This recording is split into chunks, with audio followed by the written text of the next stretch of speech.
નમસ્કાર દર્શક મિત્રો, હું હેલ્મી બુચ કબીર ન્યૂઝમાં આપનું સ્વાગત કરું છું।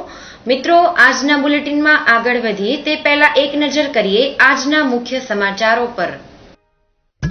હજ યાત્રાએ જતા હાજીઓને ભુજના રેલવે સ્ટેશને હિન્દુ મુસ્લિમ બિરાદરોએ આપી ભાવભરી વિદાય।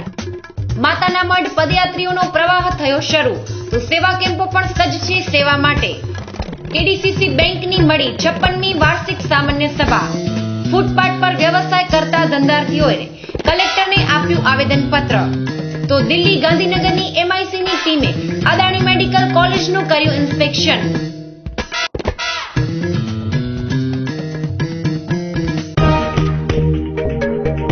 હવે દેશ અને દુનિયાભરમાં ક્યાંય પણ કબીર ન્યૂઝ નિહાળો આપના મોબાઈલ પર।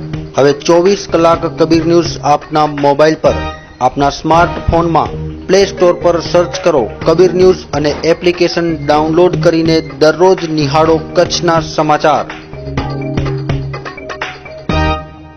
મુખ્ય સમાચારો બાદ સાચા મુસ્લિમનો સાર સમજાવી અલ્લાહના ઘરના દીદાર માટે મુસ્લિમોને હજ યાત્રા કરવા નિમંત્રણ પાઠવનાર મોહમ્મદ પૈગંબર સાહેબે સમગ્ર જીવસૃષ્ટિ પ્રત્યે આદર અને દયા કરવા ખાસ નસીહત કરી હતી। ત્યારે સમગ્ર વિશ્વની સાથે કચ્છ જિલ્લામાંથી પણ હજ અદા કરવા અનેક મુસ્લિમો જઈ રહ્યા છે। ભુજના રેલવે સ્ટેશને હજારોની હાજરીમાં યાત્રિકોને હિન્દુ મુસ્લિમ બિરાદરો દ્વારા વિદાય આપવામાં આવી હતી। તો જોઈએ હજ યાત્રાનો ધાર્મિક રિપોર્ટ। आ गया लो आ गया हज का महीना आ गया लो आ गया हज का महीना आ गया। મુસ્લિમોના 5 અરકાનોમાંથી મહત્વની કહી શકાય તેવી હજ યાત્રાએ હજારો લોકો જઈ રહ્યા છે। ત્યારે કચ્છ જિલ્લામાંથી પણ આસ્થાળુઓ મોટી સંખ્યામાં અલ્લાહના ઘર કાબાને નિહાળવા હોંશે હોંશે ઉમટી રહ્યા છે। મહત્વનું છે કે આ યાત્રા દરમિયાન મુસ્લિમો પૂરા ધાર્મિક બની જતા હોય છે, કારણ કે હજ યાત્રા દરમિયાન તેઓને અલ્લાહના ઘરનો દીદાર થવાનો હોય છે। ઉપરાંત સમગ્ર વિશ્વમાંથી મુસ્લિમ બંધુઓ એકબીજાને મળી ધર્મની સાથે વેપાર વાણિજ્ય પર પણ ચિંતન કરતા હોય છે। એટલે એમ પણ કહી શકાય કે દુનિયાના અનેક રાષ્ટ્રોમાંથી મુસ્લિમો ભેગા થઈ એક સૂત્રતા સાથે વિશ્વમાં અમન શાંતિ માટે દુઆ સાથે માનવ જાતિના કલ્યાણ અને સમાજના નબળા વર્ગોના વિકાસ માટે સહભાગી થવા અલ્લાહના ઘર કાબા સામે વચનબદ્ધ થાય છે। અત્રે ઉલ્લેખનીય છે કે સાઉદી અરેબિયા મધ્યે યોજાનારા આ યાત્રામાં અંદાજે 40 થી 50 લાખ લોકો પોતાના ગુનાઓ માફ કરવા મક્કા મધ્યે હાજર થાય છે। ત્યારે કચ્છથી હજ યાત્રાએ જતા હાજીઓને વિદાય આપવા બિસ્મિલ્લાહ ટ્રસ્ટ દ્વારા એક કાર્યક્રમ ભુજ રેલવે સ્ટેશન પર રાખવામાં આવ્યો હતો, જેમાં હાજીઓને ભાવભેર વિદાય આપવામાં અનેક હિન્દુ મુસ્લિમ બિરાદરો જોડાયા હતા અને આ યાત્રામાં જનાર હાજીઓને શુભ યાત્રા માટે શુભેચ્છાઓ પાઠવી હતી। સાંભળીએ અલી મહમદ જતની લાગણી। બિસ્મિલ્લાહ ટ્રસ્ટ દ્વારા આજે ભુજના રેલવે સ્ટેશન ઉપર કચ્છના હાજીઓને વિદાય આપવાનો પ્રસંગ એનું મહત્વ રાખવામાં આવ્યું। ખાસ કરીને ગુજરાતમાં અને ખાસ કચ્છમાં જે હાજીઓ આજે ગુજરાત રાજ્ય હજ કમિટી મારફત જઈ રહ્યા છે એમને આજે અહીંયા સત્કારવાનો અને વિદાય આપવાનો અવસર છે। આપણે સૌ સાથે મળીને હિન્દુ મુસ્લિમ આજે બધા આ હાજીઓને સન્માનમાં આતુર છે। ત્યારે કચ્છની કોમી એકતા હંમેશા મજબૂત રહી છે અને રહેશે। અને આ હાજીઓ જ્યારે જઈ રહ્યા છે ત્યારે એમને હું વિનંતી કરું છું કે આપણા કચ્છ માટે, આપણા ગુજરાત માટે અને આપણા દેશ માટે ત્યાં દુઆ માંગે ખુદાની બારગાહમાં અને રસૂલ પાક સલ્લલ્લાહુ અલૈહિ વસલ્લમના રોઝાએ મુબારક ઉપર જઈને દુઆ માંગે અને કચ્છનો અને ગુજરાતના તમામ સમાજના લોકોનો વિકાસ થાય એવી દુઆ માંગે। હકીકતમાં ઇસ્લામ ધર્મમાં હજનું મહત્વ સમજાવતા મોહમ્મદ પૈગંબર સાહેબે જણાવ્યું છે કે હજ યાત્રાએ જનાર પ્રત્યેક વ્યક્તિ સૌથી પહેલા એક સાચો મુસ્લિમ બને। સાચા મુસ્લિમ કોને કહેવાય તેનો ખુલાસો કરતા તેઓએ બોધ વચનમાં કહ્યું હતું કે મારી દ્રષ્ટિમાં સાચો મુસ્લિમ તે છે જેના વિચાર અને શક્તિથી દરેક જીવ ધરાવતી વસ્તુ સલામત હોય। અલ્લાહની નજરમાં દરેક જીવવાળી વસ્તુ દયાને પાત્ર છે। ત્યારે આવા જ ઉદ્દેશથી હજ યાત્રાએ જતા હાજી આમદ જતે પણ પોતાની લાગણી વ્યક્ત કરી હતી। આજે અમે કચ્છમાંથી હજ યાત્રાએ બહોળી સંખ્યામાં હાજી હજ યાત્રા ઉપર જઈ રહ્યા છે. સાથે સાથે મારો પરિવાર પણ જઈ રહ્યો છે અને હજ યાત્રાએ જઈને અમે હિન્દુ મુસ્લિમ સમાજ અને આપણા દેશ અને કચ્છ અને ગુજરાત માટે પણ દુઆ કરશું કે આપણો દેશ પ્રગતિ કરે, આપણો કચ્છ પ્રગતિ કરે, સમાજ આખો પ્રગતિ કરે. એના માટે અમે હજ યાત્રા જઈ રહ્યા છીએ અને વધારે ન કહેતા જે આ સંસ્થાઓ જે અમારો અભિવાદન કર્યું અને અમને જે આવકાર્યો અને આ સંસ્થા મારફત જે અમને જે ફુલહાર અને જે આ બોડી સંખ્યામાં હિન્દુ મુસ્લિમ સમાજ જે અમને આ સ્ટેશન ઉપર હર હંમેશની જેમ આજે પણ જે અમને બોડી સંખ્યામાં જે સંસ્કાર કરીને અમને જે મોકલાવી રહ્યા છે તે બદલ હું એમનો સૌનો આભારી છું અને એના માટે સૌના માટે હું દુઆ અમે કરશું એવી ખુદા પાસે લાઈન કરું છું. મિત્રો, હજ યાત્રાએ જતા તમામ હાજીઓની યાત્રા સફળ રહે અને તેઓ દ્વારા માંગવામાં આવેલી અમન શાંતિની દુઆ કબૂલ થાય તે જ અલ્લાહ પાસે વિનંતી કરીએ. Bureau report, Kabir news, Bhuj. जिसने काबे की जियारत की वो हाजी बन गया. આગામી 24 તારીખથી અશ્વિન નવરાત્રી શરૂ થઈ રહી છે અને દૂર દૂરથી આવતા પદયાત્રીઓનો પ્રવાહ શરૂ થઈ ગયો છે. ત્યારે 23 વર્ષથી ભુજના જીબીના કર્મચારી દ્વારા શરૂ કરવામાં આવેલ નવદુર્ગા કેમ્પ આજે પણ વિવિધ સેવા પદયાત્રીઓની કરે છે. જોઈએ રિપોર્ટ વિગતવાર. આગામી તારીખ 24 થી અશ્વિન નોરતાનો પ્રારંભ થઈ રહ્યો છે. ત્યારે દૂર દૂરથી આવતા પદયાત્રિકોનો પ્રવાહ અત્યારથી જ શરૂ થઈ ગયો છે. હળવદ, સુરેન્દ્રનગર, જામનગરથી આવતા પદયાત્રિકોની સેવા માટે આજથી 23 વર્ષ પહેલા જીબીના કર્મચારી પુષ્કર જેઠી દ્વારા સેવાની શરૂઆત કરવામાં આવી હતી. તે આજે પણ માધાપર ગામના લોકોના સાથ સહકારથી 23 વર્ષ બાદ પણ યથાવત રહી છે. સાંભળીએ આ સેવાની શરૂઆત કરનાર પુષ્કર જેઠીની વાત. આ કેમ્પની શું છે કે અમે જ્યારે આ એસએસ ચાલુ થયું 90માં ચાલુ થયું, આ સબ સ્ટેશન 90માં ત્યારે યાત્રાળુને એમને જતા હતા પગે પાણીની એની તરફ લાગતી હતી, અહીંયા એમને બેસતા હતા. તો અહીંયા અમને સ્ટાફના ને એના હતા, અમને વિચાર આવ્યો કે ભાઈ આપણે થોડું ચાય પાણી ને એવું કંઈક રાખીએ પાણી જેવું ને. તો કે પછી બધે સાથ સહકાર કરીને પાણીને તે દિવસે શરૂઆતમાં તો ચાય પાણીને એવું જ રાખ્યું હતું, પછી દિવસે આગળ દૂર દૂરથી આવતા પદયાત્રિકોને આ કેમ્પમાં 24 કલાક ચા, દૂધ, કોફી તો બપોરે મિષ્ટાન ફરસાણ સાથે અને સાંજે કચ્છી ભાણા સહિત અનેક સેવાઓ પૂરી પાડવામાં આવે છે. સાંભળીએ આ કેમ્પમાં સેવા આપતા કિશોર ગઢવીની વાત. નવરાત્રી ચાલુ થાય છે, અમે તો કાલે 19 તારીખથી આજથી ચાલુ કરી નાખ્યો છે કેમ્પ અને અમારો છેક 26 તારીખ સુધી કેમ્પ સતત ચાલુ જ રહેશે. સારો છે પર્વત, કારણ કે 150-200 માણસો અત્યાર સુધી આવી ગયા છે, 200 માણસો જેવા. અહીંયા છે સવારના ચાય, દૂધ, કોફી 24 કલાક એ બધું ચાલુ હોય છે. બપોરના મિષ્ટાન જમવાનું સાથે હોય છે, રાત્રે પણ જમવાનું હોય છે. બપોરના ટાઈમે અમે ફ્રૂટ અને બધું શરબત બધું આપીએ છીએ.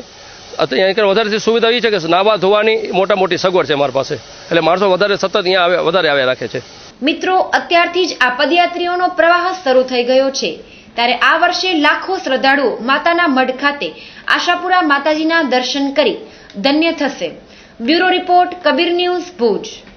ભુજની કેડીસીસી બેંકની 56મી વાર્ષિક સામાન્ય સભા આજે મળી હતી, જેમાં અનેક ઠરાવો પસાર કરાયાની સાથે માંડવી અને રાયણ ખાતે થયેલ ઉચાપત બાબતે પણ ચર્ચા કરવામાં આવી હતી. તો જોઈએ રિપોર્ટ વિગતવાર. આજે કેડીસીસી બેંકની 56મી વાર્ષિક સાધારણ સભા યોજાઈ હતી, જેમાં અનેક મુદ્દે ચર્ચાઓ કરવામાં આવી હતી.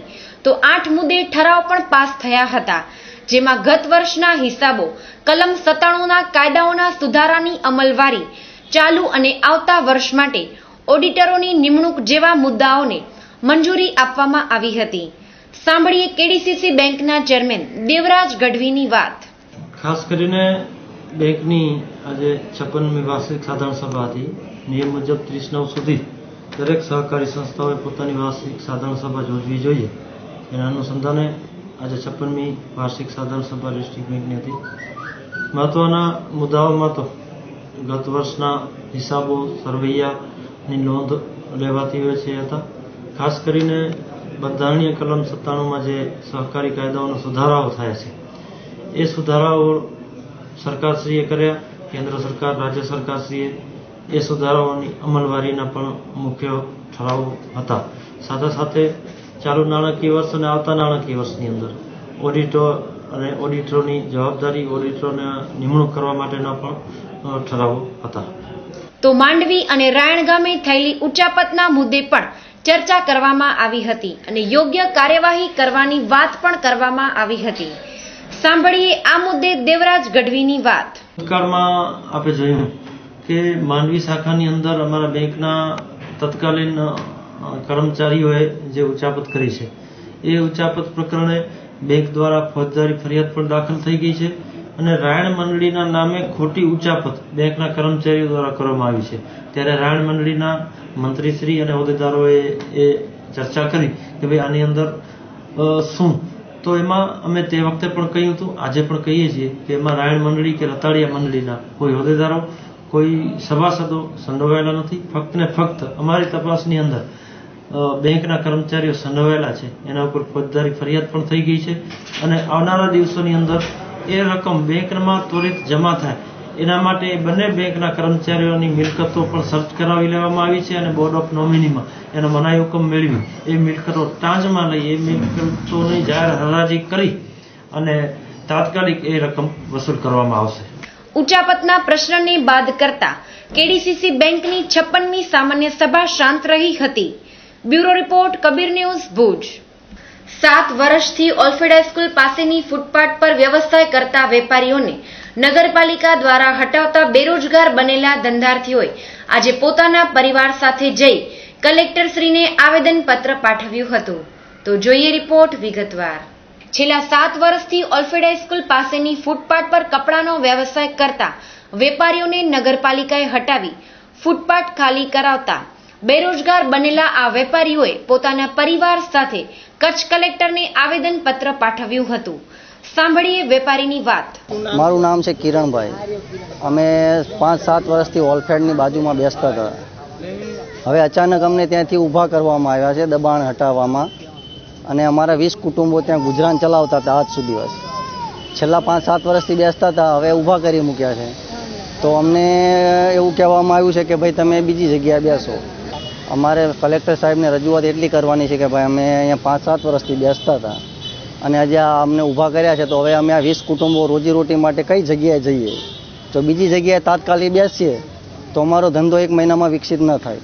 હવે એવા ઘણા બધા કુટુંબો છે સાહેબ કે 20 દિવસ કોઈ ગુજરાન એમનું ચાલી ન શકે. એટલે સાહેબને એટલી અગ્ર વિનંતી છે કે અમને અહીંયા બેસવા દે અને ધંધો કરવા દે. મિત્રો, ફૂટપાથ પરથી દબાણ હટાવી નગરપાલિકાએ યોગ્ય કામગીરી કરી છે, પરંતુ બેરોજગાર બનેલા આ વેપારીઓને તાત્કાલિક બીજી જગ્યા ફાળવી ફરી રોજગારી મેળવી શકે તેવી વ્યવસ્થા કરી આપવી જોઈએ. Bureau report, Kabir news, Bhuj. વિવાદોમાં ઘેરાયેલી અદાણી મેડિકલ કોલેજ ખાતે દિલ્હીની MICની તથા ગાંધીનગરની ટીમ દ્વારા અદાણી મેડિકલ કોલેજની મંજૂર થયેલી 25 સીટ માટે ઇન્સ્પેક્શન કરવામાં આવ્યું હતું. તો જોઈએ રિપોર્ટ વિગતવાર. અનેક વિવાદોથી ઘેરાયેલી અદાણી મેડિકલ કોલેજની મંજૂર થયેલી 25 સીટના ઇન્સ્પેક્શન માટે આજે દિલ્હી MICની ટીમ આવી પહોંચી હતી. તો સાથે ગાંધીનગરની ટીમ પણ આ ઇન્સ્પેક્શનમાં જોડાઈ હતી. આ ટીમે જનરલ હોસ્પિટલનો રાઉન્ડ માર્યો હતો અને ચકાસણી કર્યા બાદ અદાણી પ્રીમાઇસીસમાં બેઠક કરવામાં આવી હતી. અત્રે ઉલ્લેખનીય છે કે અદાણી મેડિકલ કોલેજ અનેક વિવાદોમાં ઘેરાયેલી છે, ત્યારે પ્રશ્ન એ છે કે 25 સીટની મંજૂરી મળશે કે નહીં. Bureau report, Kabir news, Bhuj. તો દર્શક મિત્રો, આ હતા આજના ટીવી સમાચાર. આપ પણ આપની ફરિયાદ, સમસ્યા કે રજૂઆત અમને મોકલી શકો છો. અમે તેને વાંચા આપવા જરૂરથી પ્રયત્ન કરીશું, પણ એ માટે અમારું સરનામું નોંધી લેશો. કબીર ન્યૂઝ, 3જા માળે, Shrihari commercial, new mint road, Mahadev gate પાસે, ભુજ, કચ્છ. મોબાઈલ નંબર 9712965565 તેમજ 9978982302. તો દર્શક મિત્રો, આજે બસ આટલું જ. આવતીકાલે ફરીથી મળીશું આ જ સમયે આ ચેનલ પર. ત્યાં સુધી રજા આપશો. નમસ્કાર.